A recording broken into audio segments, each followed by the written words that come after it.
નમસ્કાર વિદ્યાર્થી મિત્રો, ગુડ આફ્ટરનૂન. કેમ છો? મજામાં? આજે આપણે ભૌતિક વિજ્ઞાન વિષય ધોરણ 11 સાયન્સમાં ચેપ્ટર નંબર 5ના પ્રકરણ નંબર 5 ચેપ્ટર નંબર 5ના લેક્ચર નંબર 5માં આપણે મળીએ છીએ. વિદ્યાર્થી મિત્રો, પ્રકરણ 5ની અંદર આપણે અત્યાર સુધીમાં 4 લેક્ચર જોયા છે. એ 4 લેક્ચરની અંદર આપણે એરિસ્ટોટલની ભૂલ ભરેલી માન્યતા જોઈતી, પછી એના ઉપરથી ગેલેલિયોએ સાબિતી આપી અને જડત્વનો નિયમ આપ્યો એ જોયો. પછી ન્યૂટનની ગતિનો પ્રથમ નિયમ જે બળનો ખ્યાલ આપે છે એના વિશે ચર્ચા કરી. અને લાસ્ટ લેક્ચરની અંદર આપણે ન્યૂટનની ગતિનો બીજો નિયમ વિગતવાર સમજાતા. બીજો નિયમ જે છે મિત્રો, એ બળનું મૂલ્ય આપે છે. ન્યૂટનની ગતિનો બીજો નિયમ શું આપે છે? બળનું મૂલ્ય. F બરાબર ma અથવા તો F is equal to delta P by delta T. Delta P એટલે વેગમાનનો ફેરફાર. વેગમાન આપણે જોયું હતું, એમ અને વીના ગુણાકારને વેગમાન કહેવાય. બરાબર? વેગમાન સદિશ રાશિ છે. એવા જો દાખલા પૂછે તો એમાં એકમ સમયમાં વેગમાનનો ફેરફાર હોય તો એના ઉપરથી બળ શોધવાનું હોય. બરાબર? સ્વાધ્યાયની અંદર એવા દાખલા છે જે આપણે અને પછીના નેક્સ્ટ લેક્ચરમાં ગણીશું. ઓકે. એના પછી આપણે જોયું હતું બળનો આઘાત, F ઇન્ટુ ડેલ્ટા ટી. બળનો આઘાત એટલે વેગમાનનો ફેરફાર થયો. બળનો આઘાત એટલે શું થયું? તો કે વેગમાનનો ફેરફાર. તો વેગમાનનો ફેરફાર પછી આપણે એ જોયું હતું કે F ઇન્ટુ ડેલ્ટા ટીનો ગ્રાફ જે છે એ વેગમાનના ફેરફારનું મૂલ્ય આપે. રાઈટ? અહીંયા બળનો આઘાત એટલે શું? તો કે બળનો આઘાત બરાબર જે સમયગાળા માટે બળ લાગતું હોય, બળનો આઘાત ઇઝ ઇક્વલ ટુ લગાડેલું બળ અને જે સમયગાળા સુધી લાગતું હોય એનો ગુણાકાર બરાબર તો વેગમાનનો ફેરફાર થાય. F into d t is equal to વેગમાનનો ફેરફાર. તો આ બળના આઘાત પરથી આપણે આજે સમજવાનો છે ન્યૂટનની ગતિનો ત્રીજો નિયમ. ન્યૂટનની ગતિનો ત્રીજો નિયમ.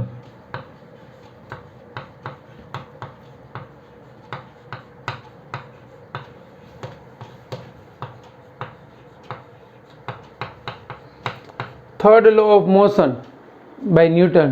રાઈટ? પહેલો નિયમ બળનો ખ્યાલ, બીજો નિયમ બળનું મૂલ્ય, ત્રીજો નિયમ છે ને બાળકો એ બળની દિશા આપે છે, કઈ બાજુથી ઉદ્ભવે છે એનું ઉદ્ભવ સ્થાન આપે છે. બળનું ઉદ્ભવ સ્થાન. તો આપણને પ્રશ્ન એ થાય કે બળ કેમ લાગતું હશે? બળ કોણ લગાડતું હશે? તો યાદ રાખજો મિત્રો કે હંમેશા બળ એ એક પદાર્થ બીજા પદાર્થ પર લગાડે છે.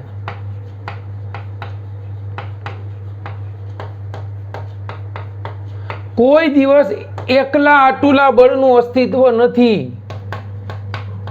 એકલા બળનું અસ્તિત્વ નથી. એટલે આનો મતલબ શું? એકલા બળનું અસ્તિત્વ નથી.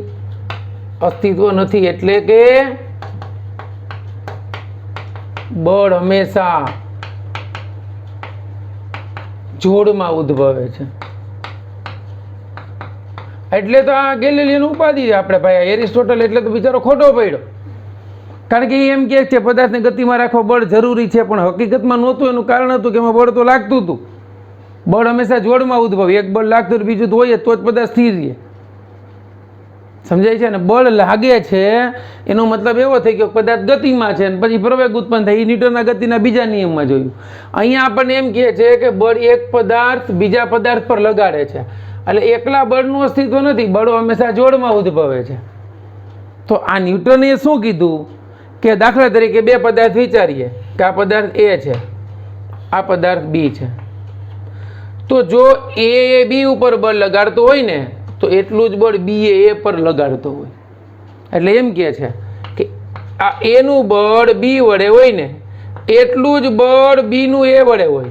આ તો આપણે જેમ વેગમાં લખીએ એમ લખી શકીએ કે આ એનું બળ બી વડે, આ બીનું બળ એ વડે. તો એક પદાર્થ પર બીજા પદાર્થ પર જેટલું બળ લગાડે છે એટલો જ બીજો પદાર્થ પેલા પર લગાડે છે. એટલે અહીંયા બે પદાર્થો વચ્ચેની આંતરક્રિયા થઈ કહેવાય. શું? આંતરક્રિયા એટલે પ્રક્રિયા થઈ કે એક બીજા ઉપર બળ લગાડે, બીજો પેલા ઉપર. તો ન્યૂટને આ નિયમ એવો આપ્યો કે દરેક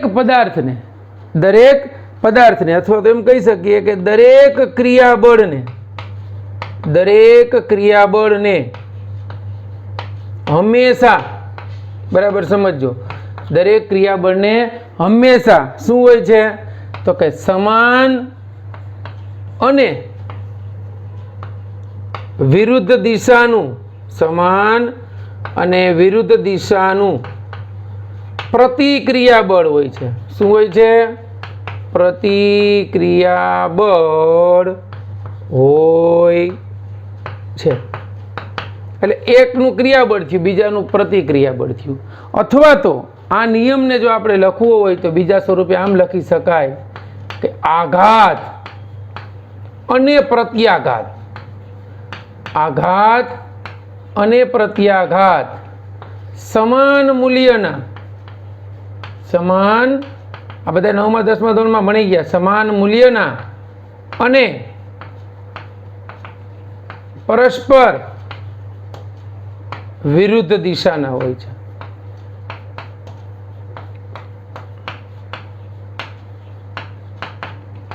એટલે આપણને અહીંયા કીધું છે કે ટુ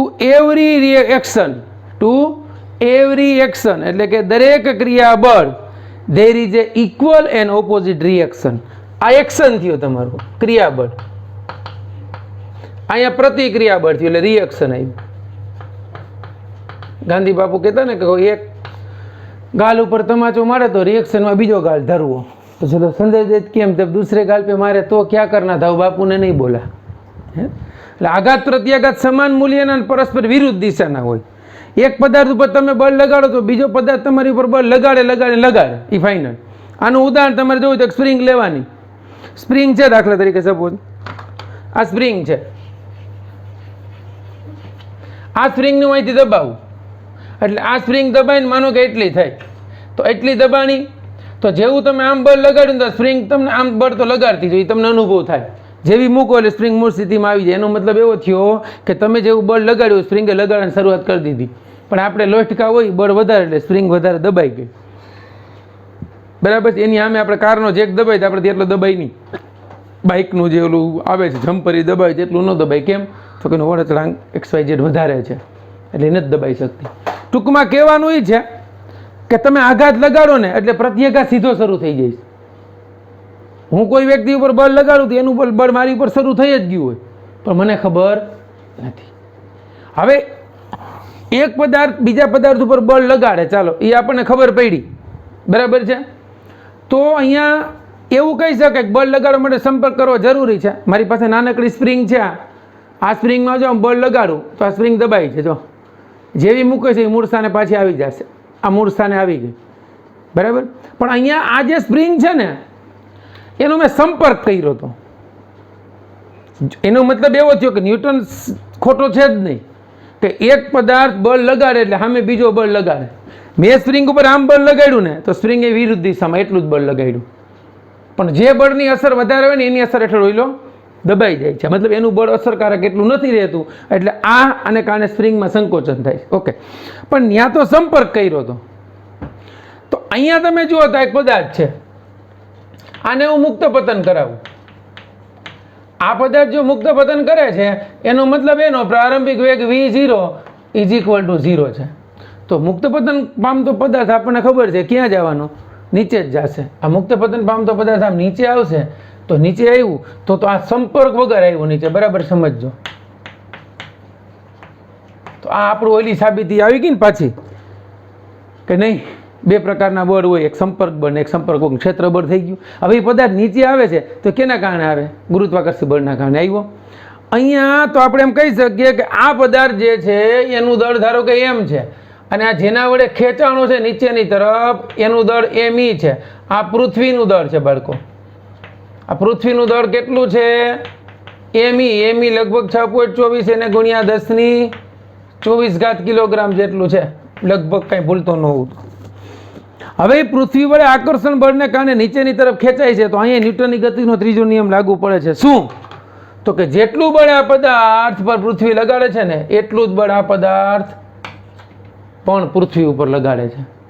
એટલે આમ કહી શકીએ કે આ પદાર્થને હું એ કહી દઉં કે એક કહી દઉં અને આ પૃથ્વીને બે કહી દઈ, તો આ એક પર બે વડે લાગતું બળ છે ને એટલું જ બળ બીજો પેલા ઉપર લગાડે છે. અને આ બે બળો કેવા હોય તો કે સમાન મૂલ્યના પરસ્પર વિરુદ્ધ દિશાના હોય. તો એફ અને એ અને બી માટે હું લખી શકું કે F A B is equal to minus F B A આ સદિશ સ્વરૂપે. મિત્રો આ થઈ ગયો ન્યૂટનની ગતિનો ત્રીજો નિયમ. ત્રીજો નિયમ એમ કહે છે કે આઘાત અને પ્રત્યાઘાત સમાન મૂલ્યના પરસ્પર વિરુદ્ધ દિશાના હોય. એટલે કહેવાનું તાત્પર્ય એ છે કે આ પૃથ્વી પર આ પદાર્થ બળ લગાડે છે, પરંતુ એનું બળ જે છે એ પૃથ્વીનું દળ એટલું બધું વધારે છે કે એનું વજન બળ વધારે છે, માટે આનું દળની અવગણ્ય છે. આ એક નંબરના કે એમ દળના પદાર્થનું માટે અસર કરતા નથી. બાકી જો એની તાકાત હોય ને તો પૃથ્વીને શું કરે? પોતાના તરફ ખેંચી લે. આનું દળ ખૂબ વિશાળ છે, માટે આપણે આસપાસના વાતાવરણમાં તો જેવા પદાર્થ હોય બધા શું થાય? પૃથ્વીના ગુરુત્વાકર્ષણના કારણે ખેંચાઈ જાય. સમજાણું બાળકો? તો આ છે ન્યૂટનની ગતિનો ત્રીજો નિયમ. એમાં અગત્યનું પોઈન્ટ એટલી જ વસ્તુ છે કે બળ હંમેશા બે પદાર્થો વચ્ચે જ લાગે છે. એક પદાર્થ બીજા પદાર્થ ઉપર બળ લગાડે એટલું જ બળ બીજો પદાર્થ પેલા ઉપર બળ લગાડે. આ બળ કેટલું હોય? સમાન મૂલ્યનું, પરસ્પર વિરુદ્ધ દિશાનું હોય. એટલે આને એમ કહી શકું કે પદાર્થ એ પર બી વડે લાગતું બળ, આ બી પર એ વડે લાગતું બળ સમાન મૂલ્યનું, પરસ્પર વિરુદ્ધ દિશાનું. એટલે આના મૂલ્ય લખવા હોય તો એફ એ બીનું મૂલ્ય is equal to minus F B A. આ બેના મૂલ્યો કેવા થશે? સમાન થશે. ક્લિયર બાળકો? ચાલો તો આ જોઈ લ્યો. પછી આના ઉપરથી આપણે જેમ બીજા નિયમના અગત્યના મુદ્દા હતા એમ ત્રીજા નિયમના પણ અગત્યના મુદ્દા છે એ ચર્ચા કરી અને પછી આપણે આનો એક દાખલો સરસ મજાનો આપ્યો છે એ ગણીએ.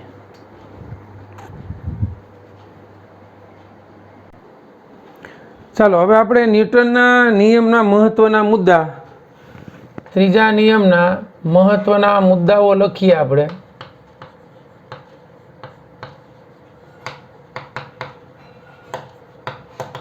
તો પહેલા ન્યૂટનનો નિયમ હું લખું છું. ન્યૂટનનો નિયમ આપણને એમ કહે છે કે દરેક ક્રિયાબળને એક્શન કહેવાય. દરેક ક્રિયાબળને હંમેશા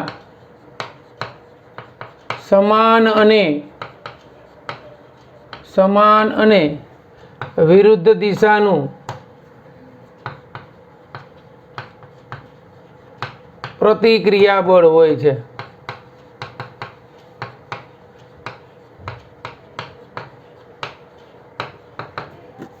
બરાબર? અહીંયા મહત્વના મુદ્દાની અંદર પહેલો મુદ્દો એ ચર્ચા કરીએ કે આપણે ક્રિયાબળ અને પ્રતિક્રિયાબળ, ક્રિયાબળ કે પ્રતિક્રિયાબળ આ બંને બળ જ છે. બરાબર? એને માત્ર નામકરણ જુદું કર્યું. ક્રિયાબળ જે કરીએ છીએ એની સામે જે બળ લગાડે છે એક પ્રકારનું બળ જ છે. એટલે ક્રિયાબળ કે પ્રતિક્રિયાબળ એ બંને કેવા છે? તો કે બળ જ છે. અહીં આપણે એમ કહી શકીએ કે એ વડે બી પર લાગતું બળ, એ વડે બી પર લાગતું બળ ધારો કે ક્રિયાબળ છે. કયું છે? તો બી વડે એ પર લાગતું બળ એ પ્રતિક્રિયા બળ છે. એનાથી કાંઈ ફેર પડતો નથી. આનાથી ઉલટું કેવું હોય તો એ થાય કે હું બી વડે એ ઉપર લાગતા બળને ક્રિયાબળ કહું તો એ વડે બી પર લાગતું બળ શું થયું? પ્રતિક્રિયાબળ. એટલે પહેલો પોઈન્ટ એ કે ક્રિયાબળ ને પ્રતિક્રિયાબળ એ કેવા છે? સામાન્ય બળ જ છે. એ ઉપર બી વડે ક્રિયાબળ લાગે તો બી વડે એ ઉપર પ્રતિક્રિયાબળ લાગે. અને આ બે બળની ખાસિયત કેવી છે? તો કે સમાન મૂલ્યના અને વિરુદ્ધ દિશાના હોય.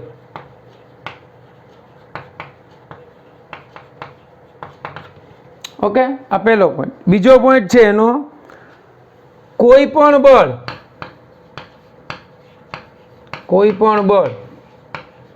હંમેશા જોડમાં જ હોય છે. એકલું હોતું કોઈ પણ બળ હંમેશા કેવું હોય છે? જોડમાં જ હોય છે. એકલા બળનું અસ્તિત્વ નથી.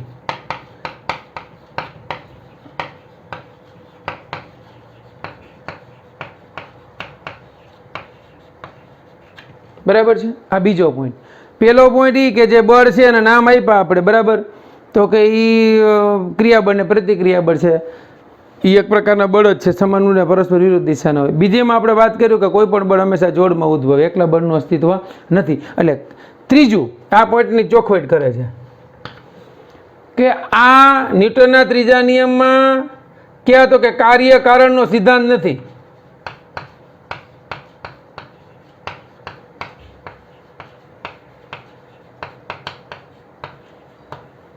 એવું નથી કે આ કારણ છે માટે કાર્ય થાય છે. એટલે એવું નથી કે ક્રિયાબળ લાગે છે એટલે પ્રતિક્રિયાબળ લાગે છે, કે નહીં. તો કે બંને સાથે જ ઉદ્ભવે છે. બંને સાથે જ ઉદ્ભવે છે. ઘણાને કાર્યકારણનો સંબંધ હોય. કાર્યકારણનો સંબંધ એટલે કેવો કે જો વરસાદ થાય તો રસ્તા ભીના થાય. જરૂરી નથી કે રસ્તા ભીના થાય તો વરસાદ થયો જ હોય, તો એ ખોટું થયું, કાર્યકારણનો સંબંધ ન થયો. અને જો ખરેખર રસ્તા ભીના થયા અને વરસાદ થાય તો જ થતા હોય તો એ સંબંધ સાચો થયો એમ. એટલે અહીંયા એમ કહે છે કે બંને સાથે જ ઉદ્ભવે છે. એટલે એવું નથી કે પહેલાં ક્રિયાબળ ઉદ્ભવી ગયું ને પછી પ્રતિક્રિયાબળ ઉદ્ભવી ગયું. બંને સાથે ઉદ્ભવે છે. એટલે ગમે એને ક્રિયાબળ ને ગમે એને પ્રતિક્રિયાબળ કહી શકીએ. ખબર પડી? આ ત્રીજો પોઈન્ટ છે, બરાબર. ચોથો પોઈન્ટ. ચોથા પોઈન્ટમાં આપણે આમ કહીએ છીએ કે એ ઉપર બી વડે લાગતું બળ અને બી વડે એ ઉપર લાગતું બળ સમાન મૂલ્યનું પરસ્પર વિરુદ્ધ દિશાનું છે. તો કે જ્યારે આ બળ જે છે ને, બરાબર સમજજો, એ બંને અલગ અલગ પદાર્થો પર લાગે છે. બંને અલગ અલગ પદાર્થો પર લાગે છે.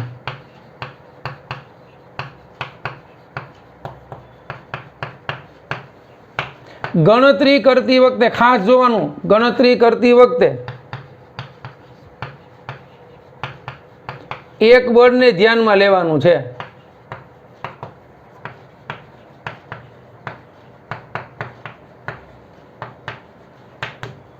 કારણ કે એક બીજા ઉપર લગાડે ને બીજું પેલા ઉપર લગાડે. એટલે તમે ગણતરી કરો છો ત્યારે કોઈ એક બળને ધ્યાનમાં લેવાનું છે. બંને બળોને ધ્યાનમાં લેવાના નથી. બરાબર. ગણતરી કરો ત્યારે એક જ બળ લેવાનું. માનો કે કોઈ પદાર્થ એ અને બી ના તંત્રની વાત કરતો હોય તો પરિણામી બળ ધ્યાનમાં લેવાનું નથી. પરિણામી બળ લેવાનું નથી. બે કણોના તંત્રનો અભ્યાસ કરતો તો આમ લો F A B plus F બી, તો આ તો 0 થઈ જાય, કારણ કે સમાન મૂલ્યના પરસ્પર વિરુદ્ધ દિશાના છે. એટલે ગણતરી કરતી વખતે આપણે ધ્યાનમાં શું લેવાનું? કોઈ એક બળને ધ્યાનમાં લેવાનું છે. બરાબર છે. તો આ મુજબ આપણે ગણીએ તો ન્યૂટનનો બીજો નિયમ જે હતો એ બરાબર ma, આપણે કણોના તંત્રને લાગુ પાડતા હતા. કણોના તંત્ર માટે પણ લાગુ પાડી શકાય, દ્રઢ પદાર્થ માટે. એમાં ત્રીજો નિયમ પણ કણોના તંત્રને લાગુ પાડી શકાય છે. ક્લિયર બાળકો? તો આ જે છે એ ન્યૂટનના ગતિના ત્રીજા નિયમના અગત્યના અને ઉલ્લેખનીય મુદ્દાઓ હતા. એક પહેલું કે ક્રિયાબળ ને પ્રતિક્રિયાબળ એક પ્રકારના બળ છે. બંને બળો સમાન મૂલ્યના પરસ્પર વિરુદ્ધ દિશાના છે. બીજું, એકલા બળનું અસ્તિત્વ નથી, બળો હંમેશા જોડમાં ઉદ્ભવે છે. ત્રીજું કે ગમે એને ક્રિયાબળ ને ગમે એને પ્રતિક્રિયાબળ કહી શકાય, બંને એક જ સાથે ઉદ્ભવે છે. બરાબર. એમાં કાર્યકારણનો સંબંધ નથી કે આ ઉદ્ભવે છે માટે જ ઓલું ઉદ્ભવે છે. બરાબર. એ ગમે પેલા ઉદ્ભવી શકે. બરાબર. ચોથું કે આવા આમ હોય સમાન મૂલ્ય અને પરસ્પર વિરુદ્ધ દિશાના, તો જ્યારે બે પદાર્થોના ગણતરીમાં કે ઉપયોગ લેવાનો હોય, બળ આપણે શોધવાનું હોય ત્યારે એનું પરિણામી બળ લેવાનું નથી. એમાં એક પદાર્થ વડે બીજા પદાર્થ ઉપર લાગતું અથવા બીજા વડે પેલા ઉપર લાગતું કોઈ એક બળની ગણતરી કરવાની છે. તો આ હતા ન્યૂટનના ગતિના ત્રીજા નિયમ, ન્યૂટનના ત્રીજા નિયમના અગત્યના મુદ્દાઓ. ચાલો જોઈ લ્યો, પછી આપણે ગણીએ છીએ ઉદાહરણ 5.5.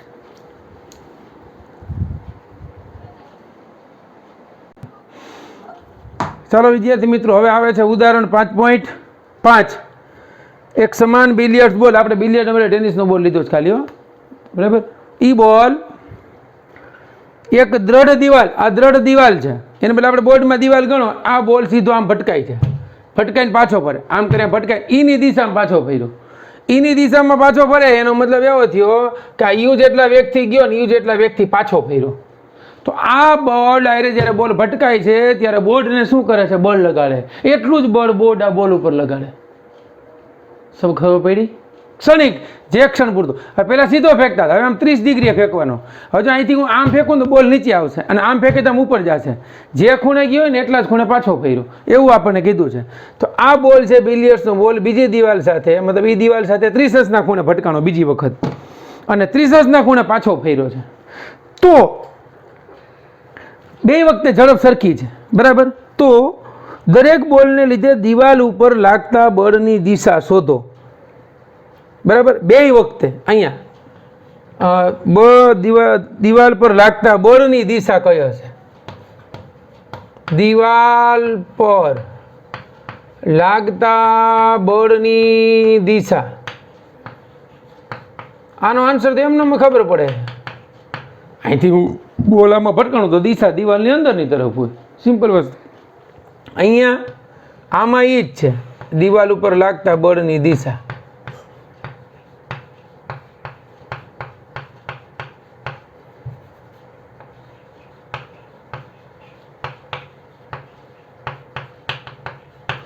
પછી બી આપ્યું છે બંને બોલ પર લગાડેલા આઘાતના માનનો ગુણોત્તર. એટલે આની ઉપર જે આઘાત લાગે છે એ પેલા બોલનો આઘાત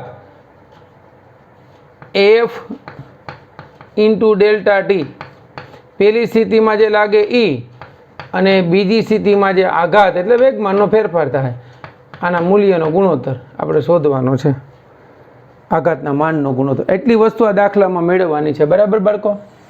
ચાલો એ ધ્યાન રાખજો. પેલું, આ પહેલા કેસમાં કિસ્સો 1, બરાબર. પહેલી વાત, આ કિસ્સો, આને આપણે એ કહી દઈએ, આ પહેલું, આને આપણે બી કહી દઈએ, બરાબર. કિસ્સા 1 માટે આપણે બળનો આઘાત શોધવાનો છે. બળનો આઘાત એટલે વેગમાનનો ફેરફાર આપણે શોધવાનો છે, બરાબર. તો અહીં વેગમાનનો ફેરફાર મેળવવાનો છે. વેગમાનનો ફેરફાર બરાબર બળનો આઘાત, આ વ્યાખ્યા આપણે જોઈ ગઈ હતી. વેગમાનનો ફેરફાર બરાબર બળનો આઘાત. તો બળનો આઘાત પહેલાનો આપણે જોતો હોય તો એફ ડેલ્ટા ટી, આ એ કહી દઉં, બરાબર. પહેલા કેસમાં બરાબર વેગમાનનો ફેરફાર. તો વેગમાનનો ફેરફાર એટલે શું થાય? P2 માઇનસ P1, એટલે અંતિમ વેગમાન માઇનસ પ્રારંભિક વેગમાન. તો અહીંયા ચાલો, પ્રારંભિક વેગમાન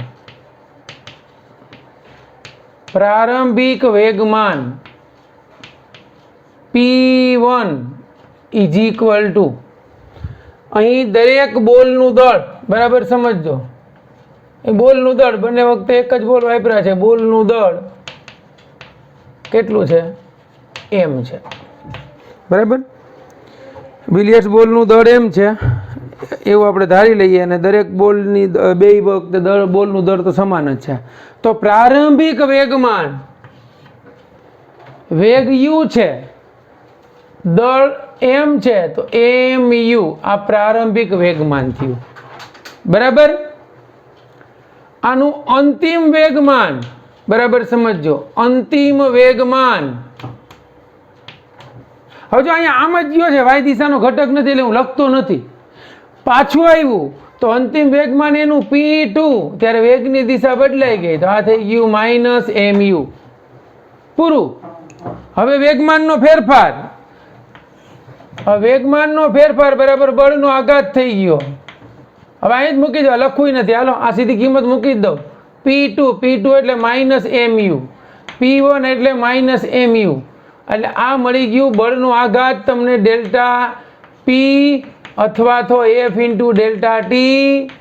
પહેલા કેસ માટે મળ્યું 2MU, અને આનો મોડ લઈ લ્યો તો મોડ ઓફ ડેલ્ટા P અથવા તો આઘાતનું મૂલ્ય ડેલ્ટા P, આ એ કહું, એ મને મળ્યું 2MU, પૂરું. સમજાણું? હવે ત્યાં તમને એક્સ ને વાય ઘટકો લેવા હોય તો લઈ શકો. આના એક્સ ઘટકનું વેગમાન આ જ થશે, વાય ઘટકનું વેગમાન 0 થાય. અહીંયા મારે લખવું હોય તો એક્સ ઘટકનું વેગમાન આમ લખી શકું. એક્સ ઘટકનું ઇનિશિયલ વેગમાન કેટલું થશે તો કે mu, પછી એક્સ ઘટકનું ફાઇનલ અંતિમ વેગમાન -mu, પછી એના વાય ઘટકનું ઇનિશિયલ વેગમાન છે જ નહીં એટલે 0, અને વાય ઘટકનું ફાઇનલ વેગમાન કાંઈ છે જ નહીં એટલે 0. થોડુંક વિચારજો એટલે ખ્યાલ આવી જશે. ઓકે, પહેલા કેસની વાર્તા અહીંયા પૂરી થયા, પહેલો કેસ પૂરો. હવે બીજો કેસ જોઈએ, કિસ્સો 2. અહીં પ્રારંભિક વેગમાન આમ આવ્યો ને એટલે આ વેગના 2 ઘટક મળે છોકરાઓ, આના 2 ઘટકો મળે. આ ખૂણો 30 નો થયો એટલે આ ખૂણો 30 નો બને, આ 30 નો ન બનાવવો હોય તો આ 60 નો બને, 2 હાલે તો આ 60 નો બને, જે તમારે રાખવું હોય એ છૂટ. બરાબર, આ 30 નો ખૂણો બન્યો એટલે આ એનો એક્સ ઘટક થયો મ્યુ કોસ 30 વેગનો, અને આ મ્યુ સાઇન 30. આમ જોવા જાવ તો ધન એક્સ દિશાનો ઘટક છે, આ ઋણ વાય દિશાનો ઘટક છે. અહીંયા ભટકાઈને દડો આવ્યો, આમ જાતો હશે, આમ જાય ત્યારે આના 2 ઘટકો મળે. તો આમ જાય ત્યારે 2 ઘટકો મળે તો આ ખૂણો એક જ રેખાનો થાય એટલે આ 30 નો થાય, આ ગણો તો આ 60 નો થાય. આ અથડામણ બાદ છે, અથડામણ પહેલા છે. તો આ ઘટક થયો એનો મ્યુ કોસ 30, આ ઘટક થશે માઇનસ, અને આ થયો મ્યુ સાઇન 30, આ ઘટક પણ માઇનસ. ખબર પડી કે આયા? તો હવે અહીંયા કેમ આમ લીધા હતા એમાં લઈ શકીએ કहीं px વેગમાનનો x અક્ષનો ઇનિશિયલ ઘટક. હાલો, વેગમાનનો x અક્ષનો ઇનિશિયલ ઘટક આ થયો pxi, આ જે છે ને એ pyi થઈ ગયો. પછી આ ઘટક જે છે એ pxf થઈ ગયો, અને આ ઘટક જે છે એ pyf થઈ ગયો. પૂરું, આ 4 ઘટકો મળી ગયા વેગમાનના.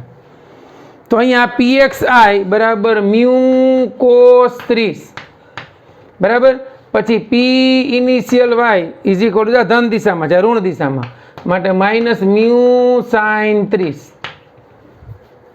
બરાબર, તથા pxf અંતિમ વેગમાનના ઘટક x નો એ minus mu cos 30. Ready? y ઘટક y ઘટક ફાઇનલ એ છે માઇનસ મ્યુ સાઇન 30 થઈ ગયો. તો હવે શું લેવાનું? તો હવે વેગમાનનો ફેરફાર લઈ લ્યો. ચાલો હવે તો કે વેગમાનનો ફેરફાર delta P is equal two બળનો આઘાત થઈ ગયો. બળનો આઘાત એટલે P2 માઇનસ P1. અંતિમ વેગમાનમાંથી પ્રારંભિક વેગમાન બાદ કરવાનું છે. તો અંતિમ વેગમાન આ છે, પ્રારંભિક વેગમાન આ છે. ઘટકોના સ્વરૂપમાં લખી નાખો તો સીધું લખો તો હાલશે. f into delta T is equal to, ચાલો અંતિમ વેગમાનના 2 ઘટકો લખો તો કે minus P U mu cos 30 minus mu sine 30. અહીંયા માઇનસ, અહીંયા કાઉન્સમાં પ્રારંભિક વેગમાનના 2 ઘટકો મ્યુ કોસ 30 અને આ છે માઇનસ મ્યુ સાઇન 30. સમજાય છે?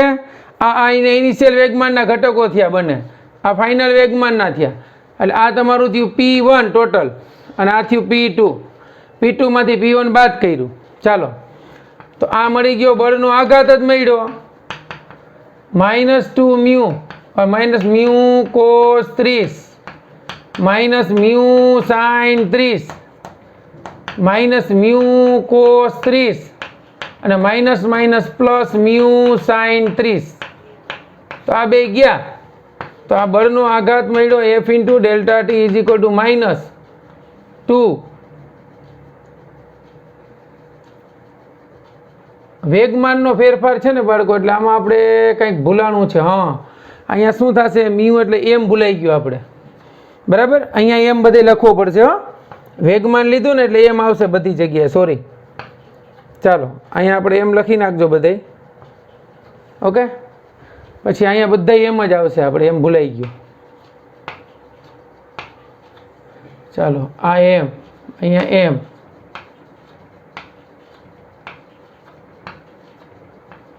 તો કેટલું થયું? 2mu cos 30 અથવા તો u, સોરી, આ બળનો આઘાત થયો. બરાબર. આનું આપણે મૂલ્ય લેવું હોય તો ધન થઈ જશે F ડેલ્ટા ટી મોડ. આ કેટલું થઈ ગયું? તો કે બી નું મૂલ્ય કેટલું મળ્યું? 2mu cos 30. હવે જો બરાબર સમજજો, આ દિશા જે છે ને, આ વેગમાનનો ફેરફાર એટલે બળનો આઘાત દડાનો મળ્યો. એ દડાનો આઘાત ક્યાં મળ્યો? અહીં ધ્યાન આપજો. બંને કિસ્સામાં જો આ બે કિસ્સામાં આને એ કહું છું અને આને બી કહું છું. બંને કિસ્સા એ અને બી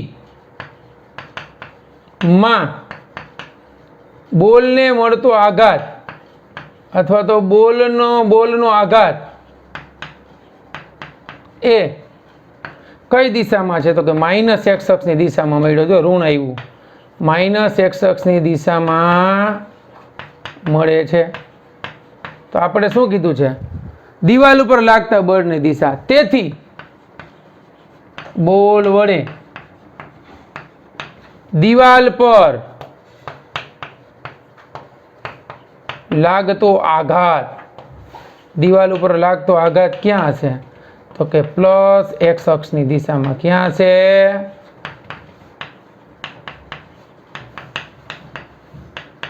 સમજાઈ ગયું? કારણ કે આઘાત પ્રત્યાઘાતના નિયમ મુજબ સમાન મૂલ્યનો પરસ્પર વિરુદ્ધ દિશાનો હોય. એટલે આઘાત હવે ક્યાં લાગશે? તો કે ધન દિશામાં. હવે આપણને આપ્યું છે બેયનો ગુણોત્તર કહેવાનો, તો આપણે શું શોધી લેવાનું?